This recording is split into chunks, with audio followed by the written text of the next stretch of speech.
Hey everybody, what's going on? Alan here. Thank you for tuning in and welcome to my garage, the garage. Now today we're working on the Magnum suspension again, and this has been a thorn in my side for some time now. Let me start from the beginning. So it was stock when I bought it. We've had the car for 10 years now. It did not look this bad. The paint, it's been through 3 kids as our only daily for a long time, and whatever. And then guys like me get a hold of it and think they're going to put their custom touches on it to make it better, and that doesn't always turn out right. I peeled off all the original badges and put on my own badges that were supposed to be glossy black at the time, but just like the car, the clear coat faded off that one and this one just disappeared. These badges on the side aren't doing too bad. This used to just say Hemi in chrome, but I found that one and threw that on there, but actually I lied. That looks terrible. Almost all the red's gone. Yeah, it's in bad shape, right? But the motor's been in good shape. I had to change the cylinder head once because it dropped a valve seat, super common with these guys. But then I decided to lower it one day because it's my wife's car, right? So we got her pink suspension kit, like coilovers front and back. Here they are, the rear springs with some separate shocks, and then the front have like an assembly, coilover assembly. But it was just too low. The ride quality was kind of terrible, and they're just worn out. I think some of the rear shocks, I think those are blown.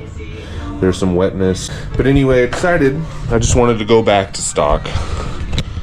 Height, make it a little more comfortable, because also every time she pulls out, she'd hit the nose on something, or she'd hit a curb when she'd go parking. She didn't stop until something stopped her. That's how she parks. It's okay though. We'll get through it. Some rehabilitation or something. So I went online and found some cheap, trying to save some money, right? Cheap suspension for the front.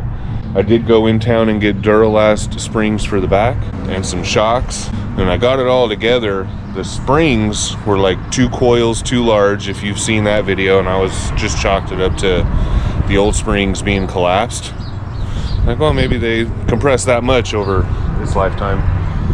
But it was way in the air. The front was way in the air. It needed some 33s and it'd be a whole different car. Tried to get it aligned, and it said it was straight on the machine, but the rear end would pitch and buck, and like it just seemed unsettled.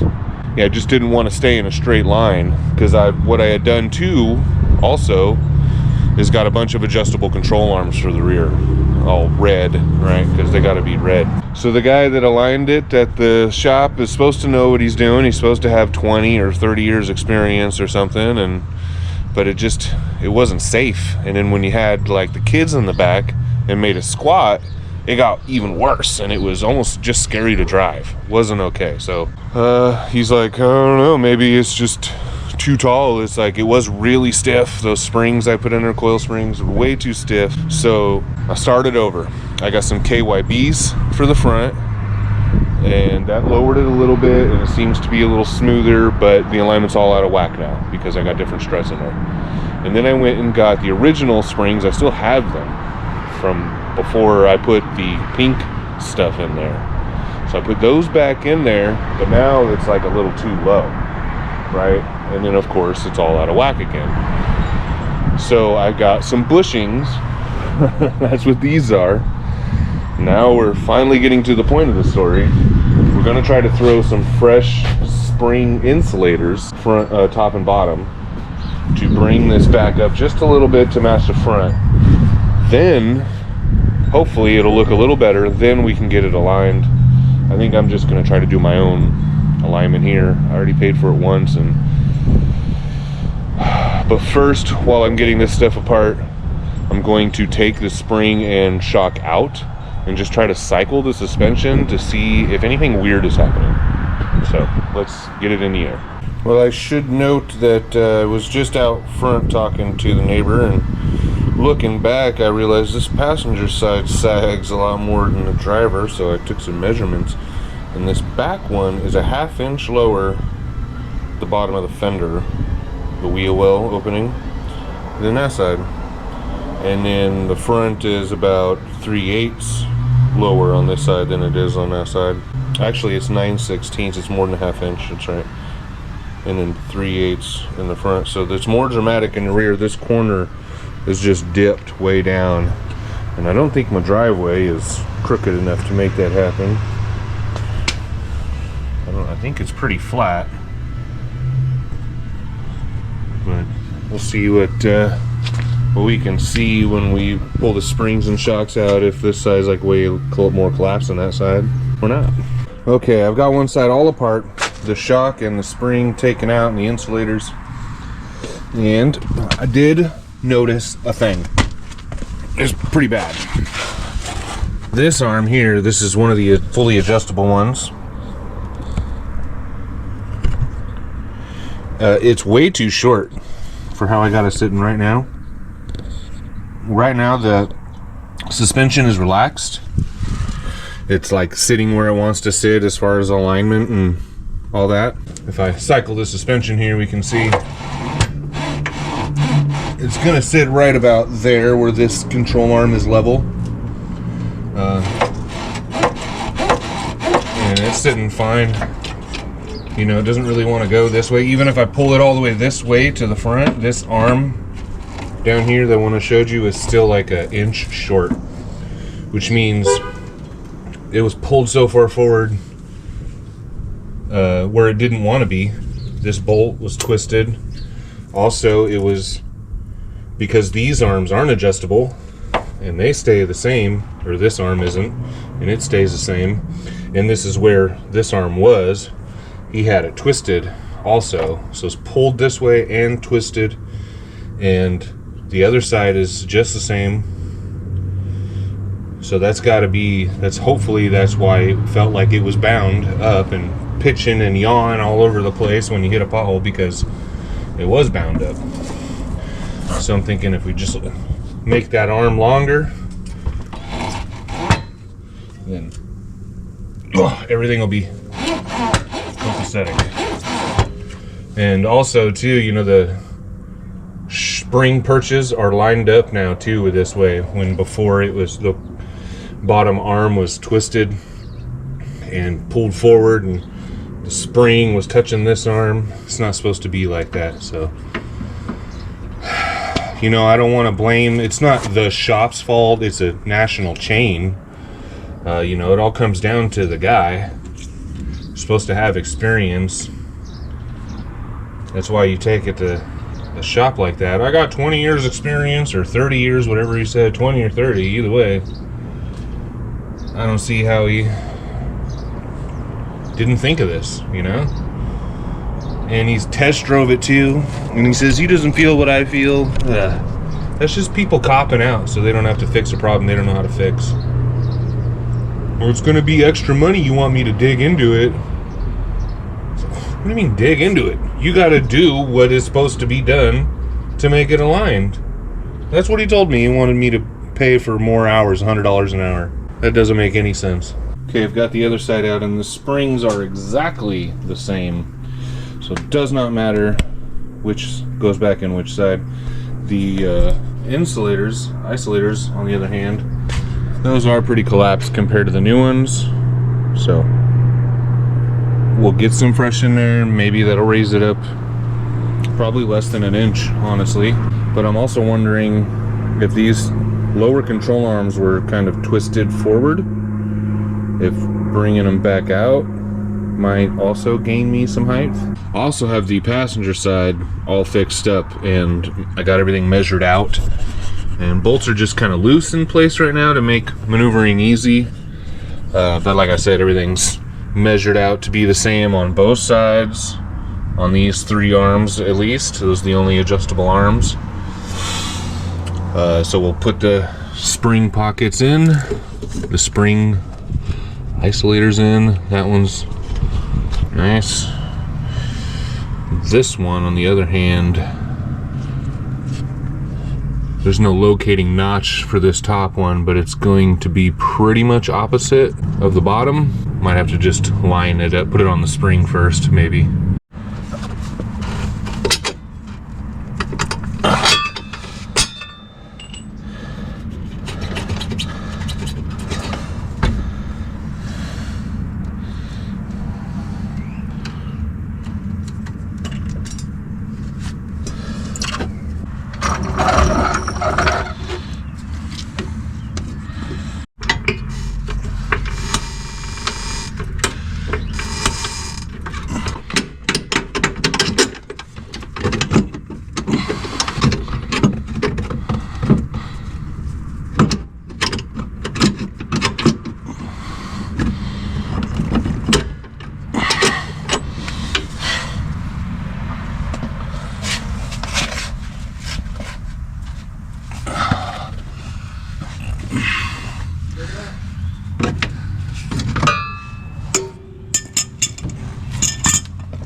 Alright, it's all back together.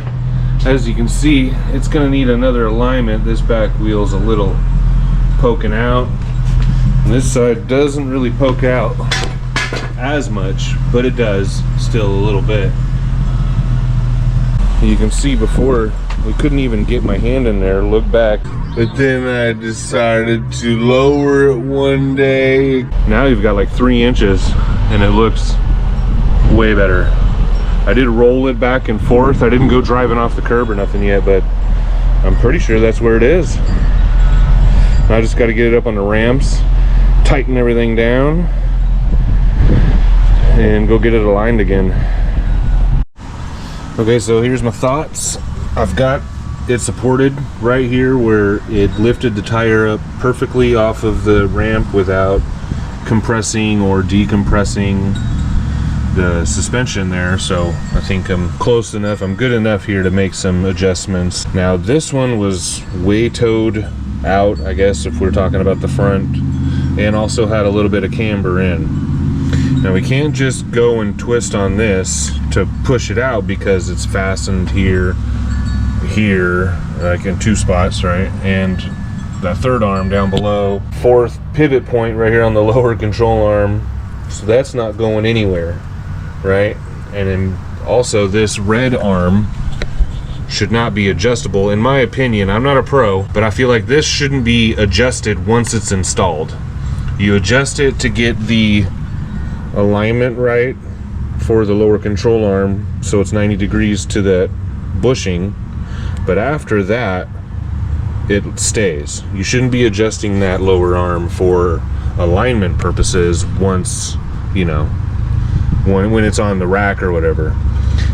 That falls to this arm and this arm, but because it's held right here and right here, it's going to pivot not just here, but it's also going to pivot here. So this corner is going to kind of come, it's going to come out this way. It's not just going to be this way coming out. It's going to kind of come out at an angle because it's locked here, here, and here.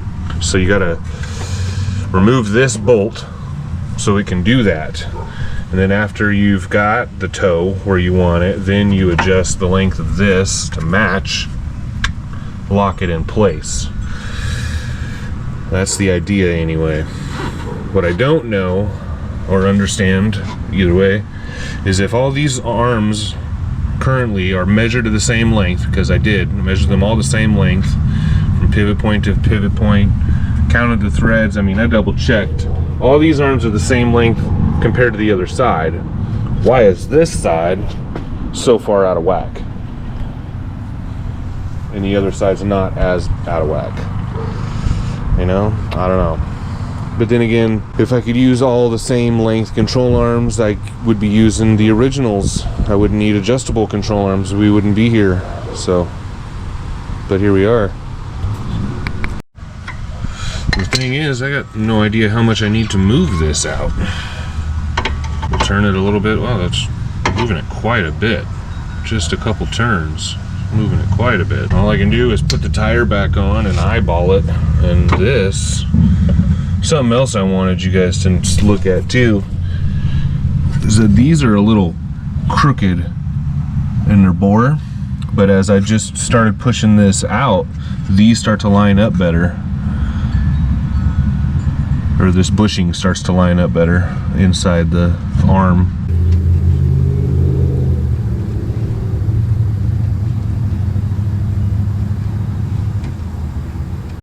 Okay, so still a little further to go.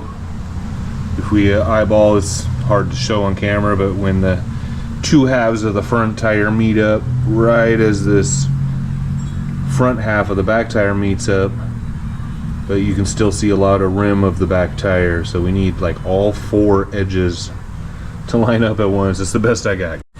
All right, well, I'm gonna lock this side of the rear in right there, and we'll move to the other side. Okay, I'm about to take it for a test drive. I just took these two long levels and had my son and his friend hold them up to the tires. I did a rough measurement, and it's almost dead on, like 75 in the back and then 75 and a 32nd in the front. So we're gonna leave that. That's pretty good for eyeballing. I'm gonna go take it for a test drive and see if it still does like a little wiggle and shake. All right, well, I'm back from the test drive, and basically problem solved. It doesn't kick around no more, and the alignment's like within a 16th in the rear. The front, there's still a little wall-eyed after driving it, and you can tell that the back did go back down a little bit, but that's the best I got. That's the best we're gonna have to deal with that. The front seems a little high. These KYB struts, man, seems a little high. But I don't know, maybe the back is still a little low. They are still original springs. Maybe there's just that little bit that the original springs are making up for, or aren't making up for. But it drives so much better. I'm so happy. What a huge load off, man. I thought those arms weren't gonna work out at all there for a little bit. Those control arms, adjustable ones. But it was just all bound up. It doesn't do the side-to-side walk anymore when you're driving over manholes or potholes at all, for that matter. It's just, it veers a little left now. The steering wheel actually is back to straight. Before, the steering wheel was crooked, but now it's straight, and I didn't even touch the front, and it still just barely veers to the left. But like I said, both these tires are now, the front ones are wall-eyed a little bit because I never got an alignment after I went from the crappy internet struts to the KYBs, so it just needs that. Shut up! I'm filming here.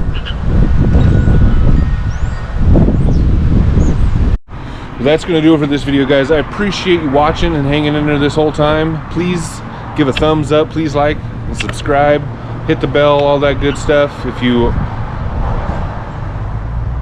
are already a member, thank you. And until next time, peace.